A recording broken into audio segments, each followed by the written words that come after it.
The chamber was silent except for the soft hum of translation devices. Zekthar stood before the Galactic Council, his forearms held in a gesture of respect. The scorch marks across his carapace told stories of battles survived. His left eye, clouded and damaged, no longer functioned. He had asked to speak, and the council had agreed to listen.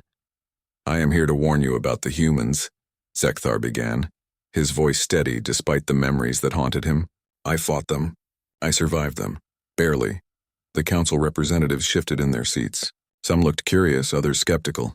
The humans were new to galactic politics, having only recently developed faster-than-light travel. How dangerous could they really be? Zekthar continued. 3 years ago, my people, the Kryloth Empire, made a terrible mistake. We thought the humans would be easy to conquer. We were wrong. He remembered the day clearly. The Kryloth had been expanding their territory for centuries. They were strong, organized, and had defeated dozens of species.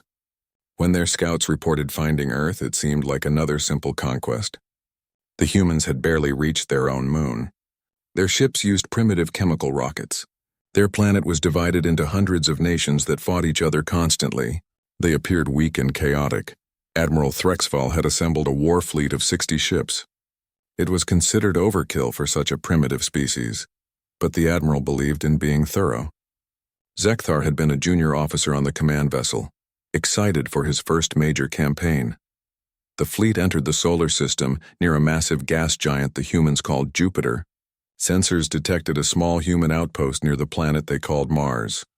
It was a mining station with perhaps 200 inhabitants. Admiral Threxval decided this would be where first contact occurred. "We approached their mining station with confidence," Zekthar told the council. Admiral Threxval sent a message demanding immediate surrender. He expected fear and compliance. Instead, the human commander, a man named Jake Morrison, responded with questions. He wanted to know who the Kryloth were, where they came from, what they wanted. He seemed more curious than afraid. When the admiral repeated his demand for surrender, Morrison politely refused. He said no, Zekthar explained. Just like that. A commander of a tiny mining station facing a war fleet said no. Admiral Threxval had been insulted. He gave Morrison one more chance to surrender. Morrison asked for time to contact his government, to arrange proper diplomatic channels. He suggested that perhaps there had been a misunderstanding. He remained calm and professional. The admiral destroyed the station. Zekthar's voice grew quiet. 200 humans died in seconds. We thought it would frighten the rest of them into submission. We thought wrong. Within hours, every human government on Earth knew what had happened. The divided nations that had been fighting each other for centuries suddenly stopped. They unified with a speed that shocked Kryloth intelligence officers. Ancient enemies became instant allies. Resources were pooled. Military forces were combined. A unified Earth Defense Force was established in days. Commander Lisa Hayes, a human military officer, appeared on every communication channel the Kryloth could monitor. Her message was simple and cold. You have declared war on humanity. We accept.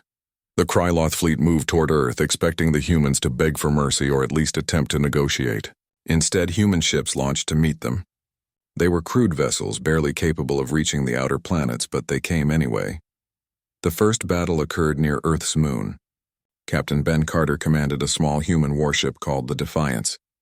It was a converted cargo hauler with missile pods welded to its hull. It should have been destroyed instantly, but Carter used tactics the Kryloth had never seen before. He flew directly into the Kryloth formation, using their own ships as cover. He launched missiles at point-blank range before they could target him. He destroyed 3 Kryloth vessels before his ship was finally hit. Carter survived, Zekthar said. His crew managed to evacuate in escape pods. But he had shown us something terrifying. The humans were willing to die fighting.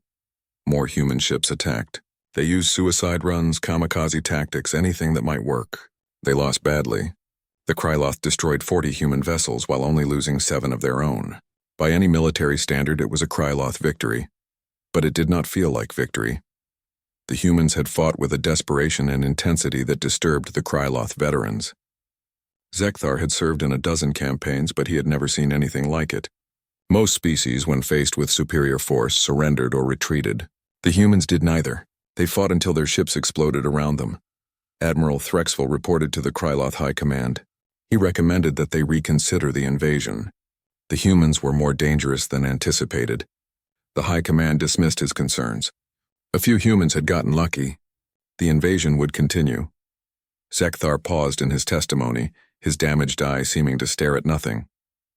That battle near the moon, that small fight we thought we won, that was humanity's real victory. Because while we were congratulating ourselves, they were learning. The humans had recovered some damaged Kryloth ships. They had captured 2 Kryloth officers alive. Within weeks, human scientists were studying Kryloth technology, interrogating prisoners about ship designs and weapon systems. They learned fast. Impossibly fast. We had broken their mining station, Zekthar said. We had killed their people. We had won the first battle. But we had also given them something far more dangerous than weapons.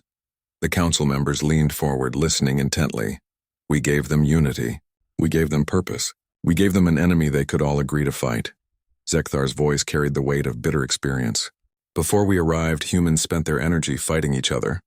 After we destroyed that mining station, they spent all their energy fighting us.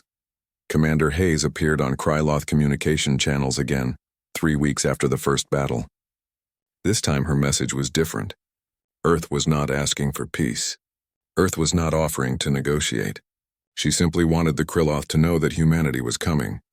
She said they would not stop until the Kryloth Empire surrendered, Zekthar told the council. She said humanity had prepared for this war for their entire history. She said we had made a terrible mistake. Admiral Threxval laughed when he heard the message. The entire command staff laughed. A primitive species threatening the mighty Kryloth Empire? It was absurd. Zekthar did not laugh. He had seen the look in Jake Morrison's eyes before the mining station was destroyed. He had watched human pilots fly into certain death without hesitation. He had a terrible feeling that Commander Hayes was telling the truth. I wish we had listened, Zekthar said to the council. I wish we had understood what we were facing. The humans had a saying that we learned later. They said that humanity's greatest strength was that they never knew when they were beaten. They would fight until they won or until everyone was dead. He took a breath, preparing to continue his testimony. What came next was worse. Much worse. Zekthar's second testimony began 3 days later. The council chambers had filled with more representatives than before.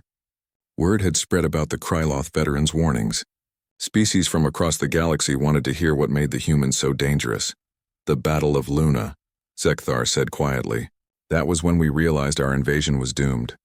2 months had passed since the destruction of the Mars mining station. The Kryloth war fleet had regrouped and reinforced. Admiral Threxval now commanded 80 ships, the largest fleet the Kryloth had ever assembled. Intelligence reports suggested the humans had built defensive positions on their moon, Luna, but nothing that could threaten such a massive force. The plan was simple. The fleet would secure Luna as a staging ground. From there, they would bombard Earth into submission. It should have taken a week at most. Zekthar had been promoted to tactical officer after showing skill in the earlier battles. He stood at his station on the command deck as the fleet approached Luna. Scanners showed a few human structures on the surface. Several satellites orbited nearby.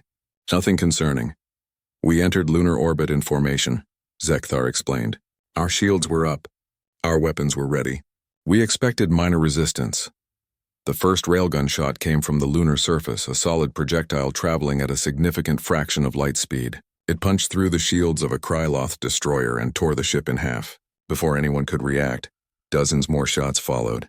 The lunar surface lit up with weapons fire.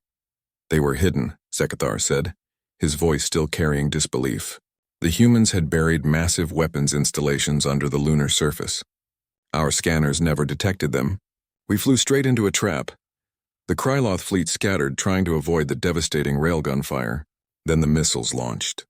Hundreds of them, rising from concealed silos across Luna's far side. They were primitive compared to Kryloth weapons, but there were so many that it did not matter. The missiles swarmed the Kryloth ships, overwhelming point defense systems through sheer numbers. In the chaos, human fighters attacked. They were small craft, barely larger than escape pods, but they moved fast. Captain Ben Carter, who had survived the first battle, led a squadron of these fighters. They called them Hornets. The name fit. The Hornets darted between Kryloth ships, firing missiles and then retreating before the larger vessels could target them. Carter was a devil, Zekthar said with something that might have been respect. He knew he could not destroy our fleet alone, but he could confuse us, distract us, make us waste ammunition shooting at shadows. Admiral Threxval ordered landing forces to assault the lunar surface and destroy the railgun batteries. That was when the humans revealed another surprise. Major Kyle Patterson commanded the ground forces defending Luna. His troops had been waiting in underground bunkers, completely hidden from Kryloth sensors. Zekthar had been part of the landing force. He remembered descending to the lunar surface in a troop transport, thinking they would easily overrun whatever small force the humans had stationed there.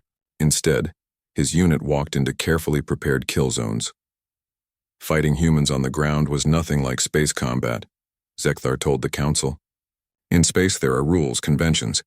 On the ground the humans used everything. They collapsed tunnels on us. They vented atmosphere from sealed sections.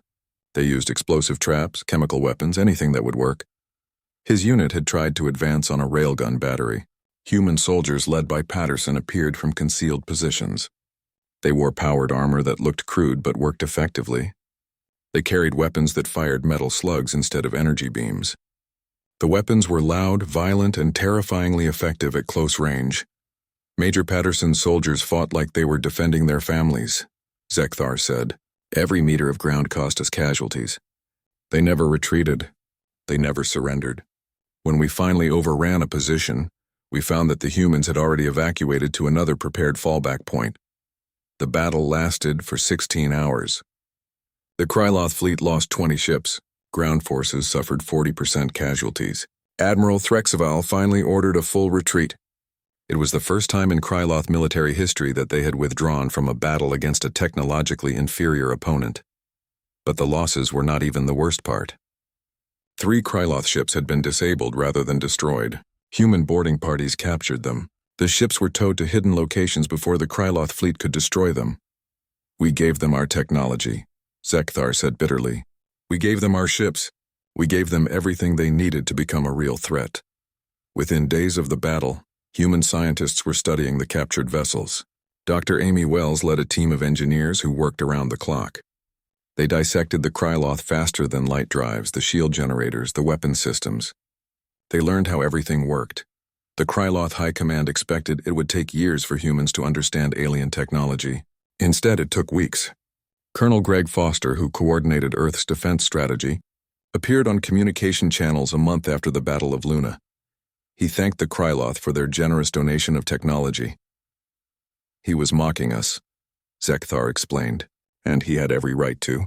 We had handed them the keys to the galaxy. Admiral Threxval was relieved of command. The new Admiral, Krextol, was more cautious. He recommended a strategic withdrawal, time to reassess the situation. The Kryloth High Command refused. They could not accept that a primitive species had defeated them. Pride and honor demanded that the war continue. Zekthar paused, looking at the council members. The humans have a saying, pride comes before a fall. The Kryloth were about to fall very hard. The human military did not sit idle after Luna. Captain Carter was promoted and given command of experimental warships being built in secret facilities. Major Patterson became a hero on Earth, his tactics studied and copied by other human commanders. Dr. Wells continued reverse engineering Kryloth technology, making breakthroughs almost daily. We monitored their communications when we could, Zekthar said. We heard them talking, planning, building. They were excited. They spoke about how the Battle of Luna had proven they could win. They spoke about taking the fight to Kryloth space. The Kryloth command staff dismissed these intercepts as bravado. Humans were still limited to their solar system. They did not have faster-than-light travel. They posed no threat beyond their home territory. The Kryloth could blockade the system and starve them out, except the humans did not need Kryloth permission to develop faster-than-light travel. They had captured 3 ships with working drives. Dr. Wells and her team studied those drives intensely. They figured out the principles. They adapted the technology to human designs. They did in 3 months what should have taken decades. The humans built their first faster-than-light ship, Zekthar said. They called it the Vengeance. The name should have warned us what was coming. Intelligence reports reached the Kryloth fleet. Human ships had been detected leaving the solar system. Impossible, the analysts said. The humans did not have that capability. The reports must be wrong. But the reports were not wrong. Captain Nina Brooks commanded the Vengeance. She had been a commercial spaceship pilot before the war. Now she commanded humanity's first interstellar warship. It was smaller than Kryloth vessels, but faster and more maneuverable.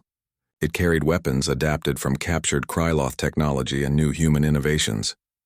Brooks took her ship into Kryloth space, Zekthar said. She attacked an outlying supply station. She destroyed it completely and escaped before reinforcements arrived. It was a small raid, barely significant, but it proved something terrifying. The humans could reach Kryloth territory. The humans could strike anywhere. The war that the Kryloth thought would be contained to Earth's solar system could now spread across the galaxy. Admiral Krextall requested immediate reinforcements. He requested authorization to negotiate a ceasefire. He requested permission to withdraw all forces from human space. The High Command denied every request. The Kryloth Empire had never surrendered. They would not start now. That was our second mistake, Zekthar told the Council. Our first mistake was attacking Earth. Our second mistake was refusing to make peace when we had the chance. He looked at the assembled representatives, his damaged eye seeming to stare into the past. What happened next? What the humans did when they truly went on the offensive, that was when the real nightmare began. That was when we learned that humans did not just know how to defend, they knew how to destroy. The council chamber was packed. Representatives from 30 species had come to hear Zekthar's third testimony. Some had sent military advisors. Others had brought recording devices. Everyone wanted to understand how humanity had defeated the Kryloth Empire. 6 months after first contact, Zekthar began, the humans launched their counterattack. We were not ready. We could never have been ready. The Kryloth had expected humans would need years to build a proper fleet. Instead, Earth's orbital shipyards worked day and night. Human industrial capacity was staggering. They converted civilian factories to military production. They strip-mined asteroids for raw materials. They built ships faster than the Kryloth could believe possible. Captain Nina Brooks no longer commanded just one ship. She now led a battle group of 12 human warships. Each one was different, experimental, testing new ideas and tactics.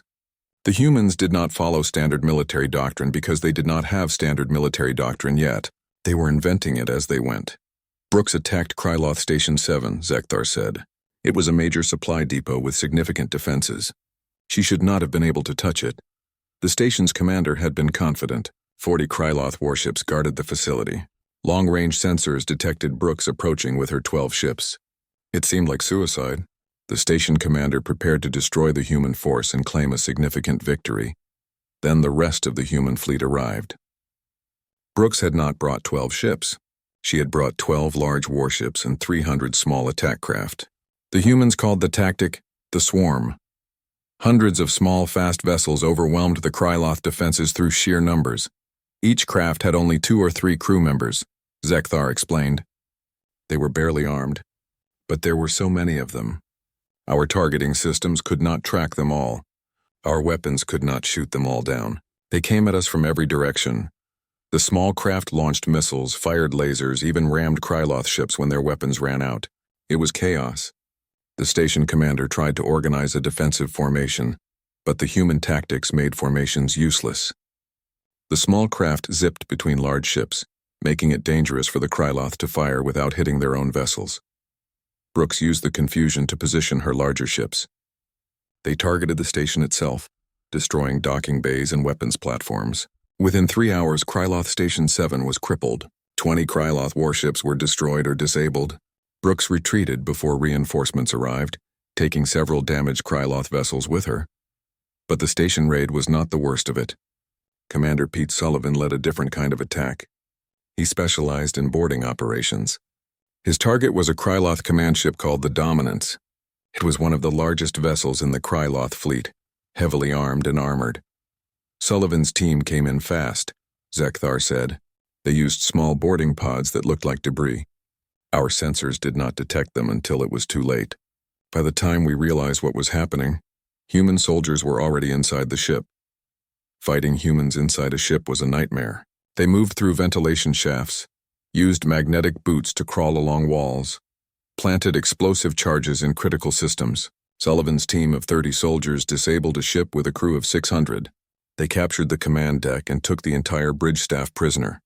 The Kryloth captain activated the self-destruct system rather than surrender. Sullivan's team found it and disarmed it in under 2 minutes. The captain was shocked. The self-destruct system had multiple layers of security. It should have been impossible to disable so quickly. Sullivan told the captain that humans had been disarming bombs for centuries, Zekthar said. They had experts who could take apart any explosive device. They had done it so many times in their own wars that it was almost routine. The captured command ship gave humans access to Kryloth military codes, strategic plans, and fleet movements. Earth now knew where every major Kryloth asset was located. General Victoria Price used this information to plan a devastating offensive campaign. Zekthar had been reassigned to planetary defense forces on a colony world called Kryloth Prime 4. It was supposed to be safe, far from the front lines. Then Sergeant Luke Hamilton's unit arrived. I first saw Hamilton during the initial bombardment, Zekthar said quietly. Human ships appeared in orbit and began dropping what they called kinetic strikes. They threw asteroids at us, just pushed them out of orbit and let gravity do the work. The asteroids devastated the colony's infrastructure. Power plants exploded. Communications towers collapsed. Defense shields failed under the massive kinetic impacts. It was a brutal, effective, and cheap way to soften up a target. Hamilton's unit landed during the bombardment. They came down in drop pods, small armored capsules that slammed into the ground at high speed. Zekthar watched from a defensive position as hundreds of these pods fell from the sky like metal rain. He thought many of the humans would die in the landing. None did. They all emerged from their pods ready to fight. Hamilton's soldiers fought for 3 days straight, Zekthar said. They did not sleep. They did not rest. They used stimulant drugs to stay awake and alert. When we counterattacked, they were waiting in prepared positions. When we tried to flank them, they had already anticipated it. The colony defenders outnumbered the human forces 3-1. It did not matter. Hamilton used tactics that violated every galactic warfare convention. He deployed chemical weapons that caused paralysis. He used biological agents that made Kryloth soldiers violently ill. He ordered radioactive shells fired into Kryloth positions. When Zekthar's commander protested these violations, Hamilton's response was broadcast on all frequencies. You started this war. You destroyed our mining station. You killed our people without warning. Now you complain about how we fight back? This is what war looks like when you fight humans. The words chilled every Kryloth who heard them. This was not a military fighting an honorable war. This was a species fighting for survival with every weapon at their disposal. The humans were not trying to defeat the Kryloth military. They were trying to destroy the Kryloth will to fight. On the 4th day we surrendered, Zekthar said. Not just my unit.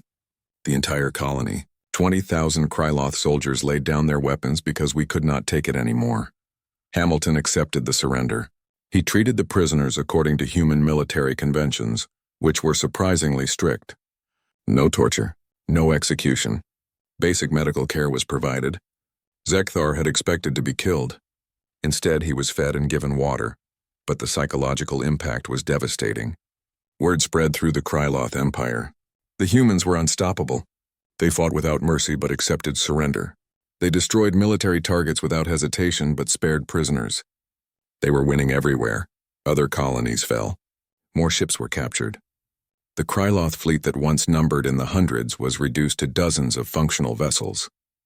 Supply lines collapsed. Morale crumbled. Soldiers began questioning why they were fighting. Some units refused orders to engage human forces. The Kryloth High Command finally authorized peace negotiations. Zekthar told the council, "We offered a ceasefire. We offered reparations. We offered to withdraw from human space and never return." General Price appeared on communication channels in response. She was calm and professional. She thanked the Kryloth for their offer. Then she rejected it. Earth was not interested in a ceasefire. Earth wanted unconditional surrender. The Kryloth High Command was outraged. How dare these primitives demand total surrender from the mighty Kryloth Empire? They would fight to the last soldier before accepting such humiliation. That was our third mistake, Zekthar said sadly. We should have accepted any terms the humans offered. Instead, we chose to continue fighting. We chose to see just how terrible humanity could be when pushed to absolute extremes. He paused, his 3 working eyes focusing on the council members. What happened at Kryloth Prime, our homeworld? That was when we learned the full horror of fighting a species that views warfare as total. That was when we learned that humans do not stop until they achieve complete victory. Zekthar stood before the Galactic Council for the 4th time. His testimony had caused ripples throughout known space. 3 species had already signed non-aggression pacts with Earth. Others were quietly reaching out to human diplomats. Everyone wanted to avoid becoming the next Kryloth Empire. The siege of Kryloth Prime, Zekthar said. That was the end. That was when we learned that fighting humans was not just dangerous. It was impossible.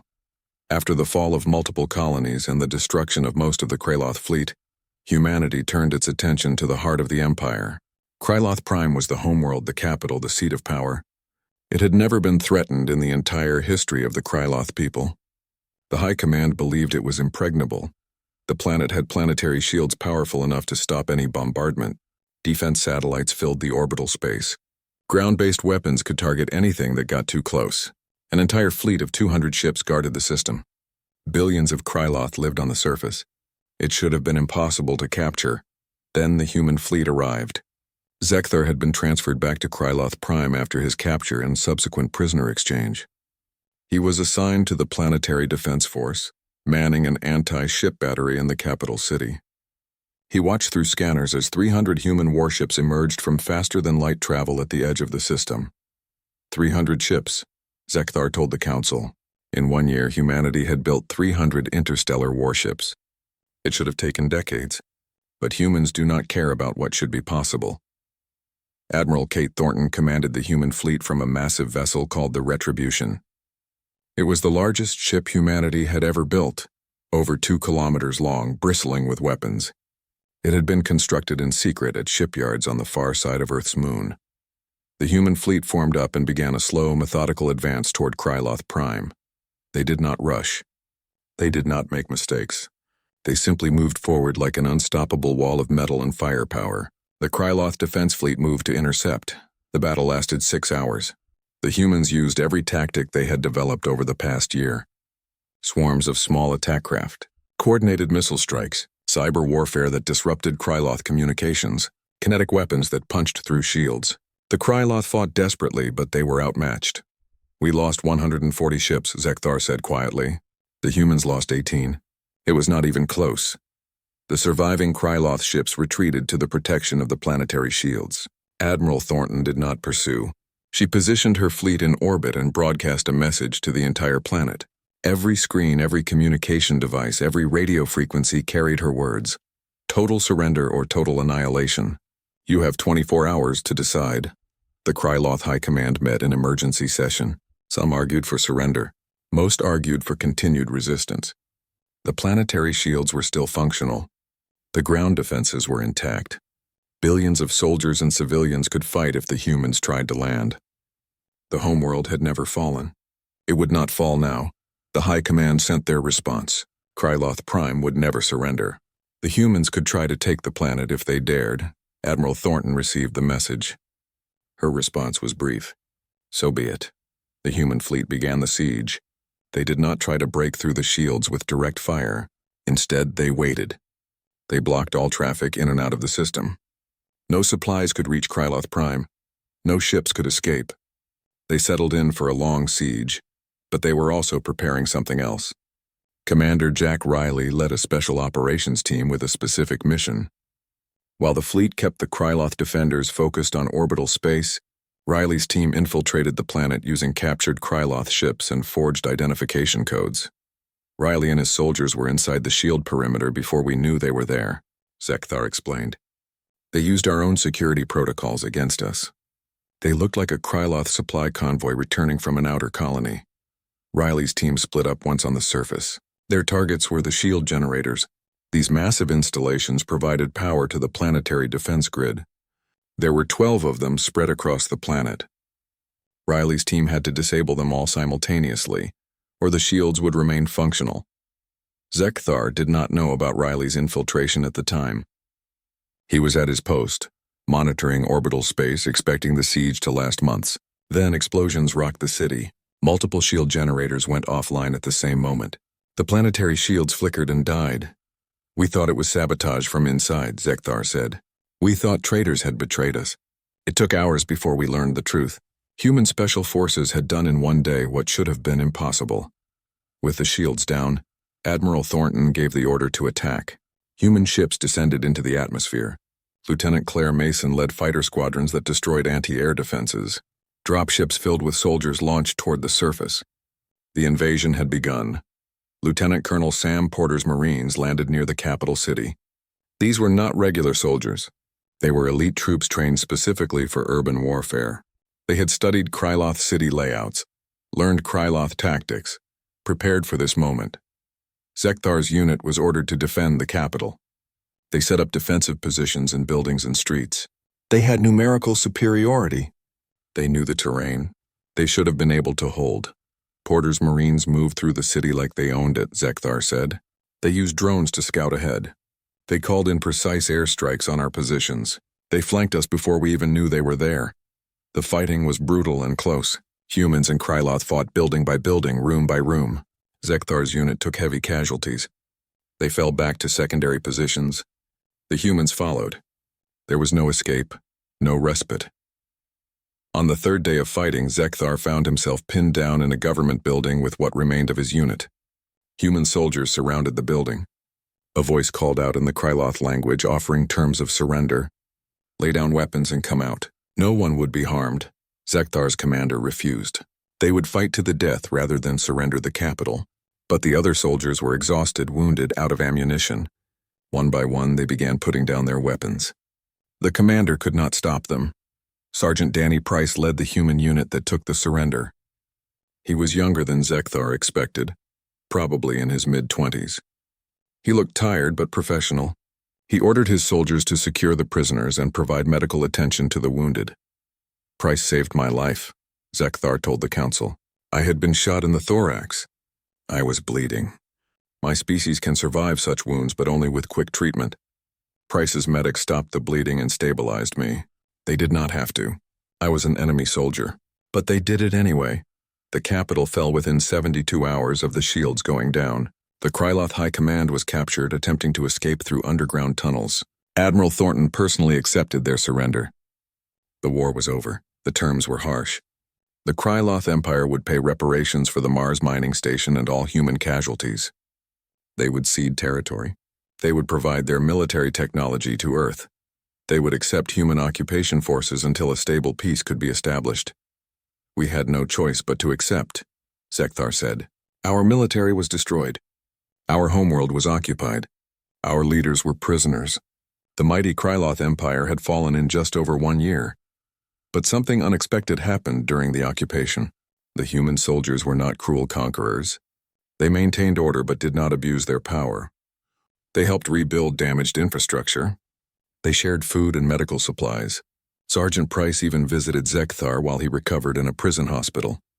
Price talked to me, Zekthar said. He asked about my life before the war. He told me about his life on Earth. He treated me like a person, not an enemy. I did not understand it then. How could someone fight so brutally but show such kindness after victory? The answer, Zekthar would learn, lay in understanding how humans viewed warfare itself. But that revelation came later, after 2 years as a prisoner of war, after countless conversations with human soldiers and officers. The full truth about humanity was still to come. The Galactic Council chamber was silent as Zekthar prepared his final testimony. Over the past weeks, his story had changed how many species viewed humanity. Some were frightened, others were curious. All were paying attention. I spent 2 years as a prisoner of war, Zekthar began. Those 2 years taught me more about humans than all the battles combined. I learned why they are so dangerous, and why perhaps they might be the galaxy's best hope for lasting peace. After the fall of Kryloth Prime, Zekthar and thousands of other prisoners were processed through human military facilities. He expected torture or harsh treatment. Instead, he was given a clean cell, regular meals, and access to medical care. The humans followed strict rules about how prisoners should be treated. Colonel Rachel Monroe ran the prisoner rehabilitation program. She visited the facility regularly, meeting with Kryloth prisoners, explaining what would happen to them. She told them that Earth did not want to keep them imprisoned forever. The goal was eventual repatriation once a stable peace was established.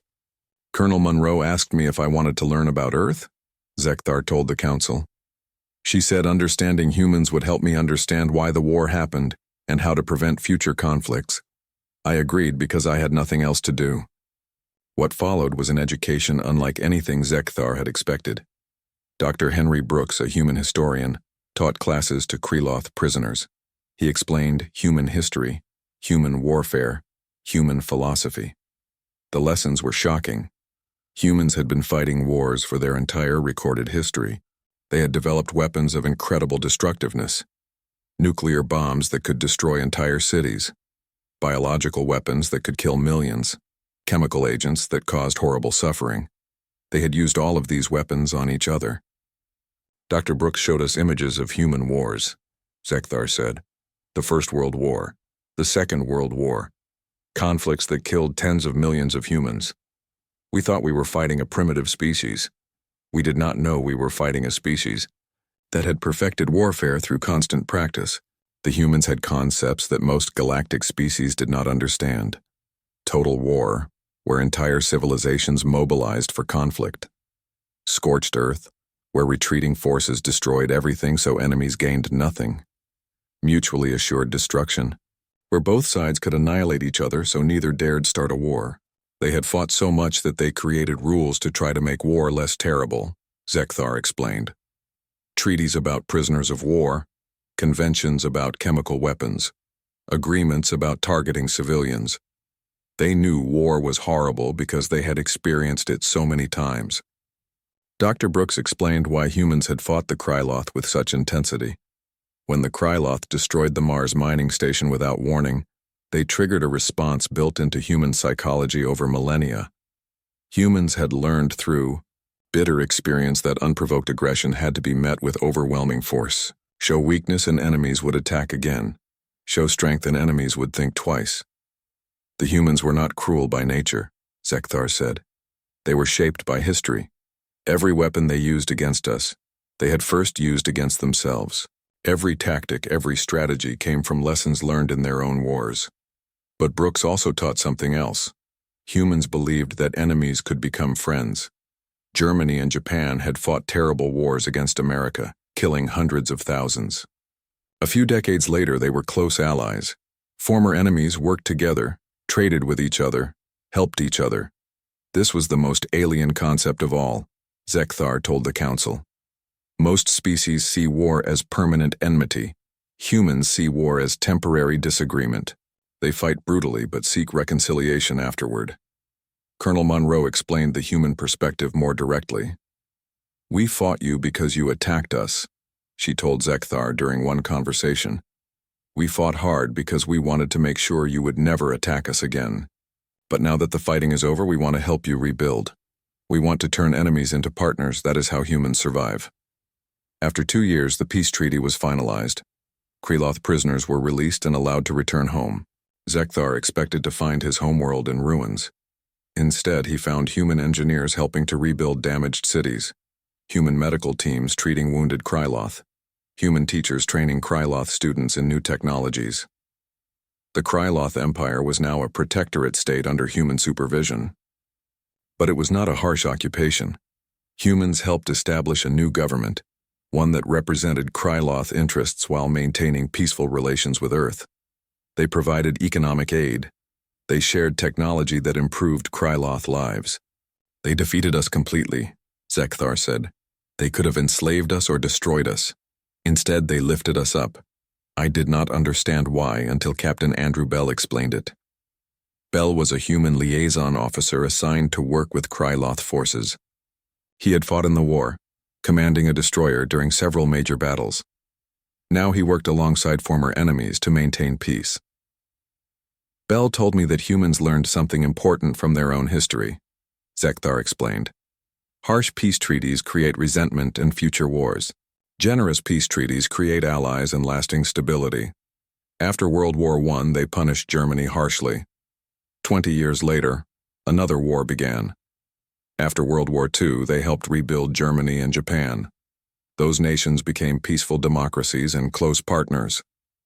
The strategy worked. Many Kreloth who had fought against humans now served alongside them. Former enemies cooperated on trade, technology, defense. The Kryloth Empire was rebuilding stronger than before, with human support and guidance. I returned to military service, Zekthar told the council. But now I serve in a joint human Kryloth peacekeeping force. We patrol border regions, we respond to threats, we work together. Zekthar had learned to respect and even admire humanity. They were not perfect. They had their own problems and conflicts, but they had qualities that other species lacked.